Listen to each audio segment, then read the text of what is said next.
Dear men, bear fruit. The first word our kind ever heard was be fruitful. If the law first mentioned is as important as it is, imagine the first ever words God spoke to the first ever man. It shows the intent of the maker for his masterpiece. Having planted seeds in him, the expectation and enablement bestowed upon him was to bring forth fruit.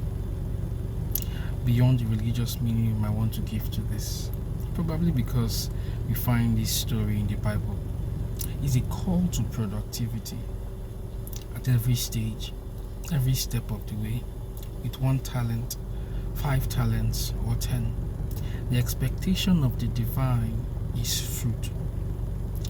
With all that has been bestowed upon us, intangible and tangible, great and seemingly small, popular or unpopular, a talent, a skill, mastered or fledgling, an education, a privilege, God is expecting profiting from the productive use of it.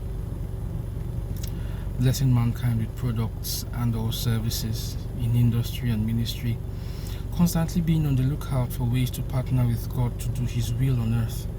It can be as complex as coming up with the medicine to a killer disease, or starting that company whose proceeds help take children off the street, or funding the gospel. Blessing the world with your song or your book or your recipe or your master class, or as basic as being a good example to your neighbor, intentionally mentoring a young adult, feeding one hungry person, or just sharing Mr. Jack's letters when they get to you every Monday. Aside it being a command to us, it benefits us that we bear fruit. It's how we live long after our time on this side of eternity is done.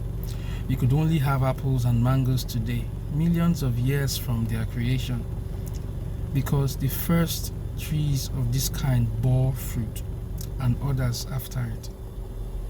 By all means and in every way, bear fruit. It's how we make our life count, beyond just counting the days. It's how you will live this year. Till I write you next week, and even beyond, think on these things. Jack, Sogbeye, God's man.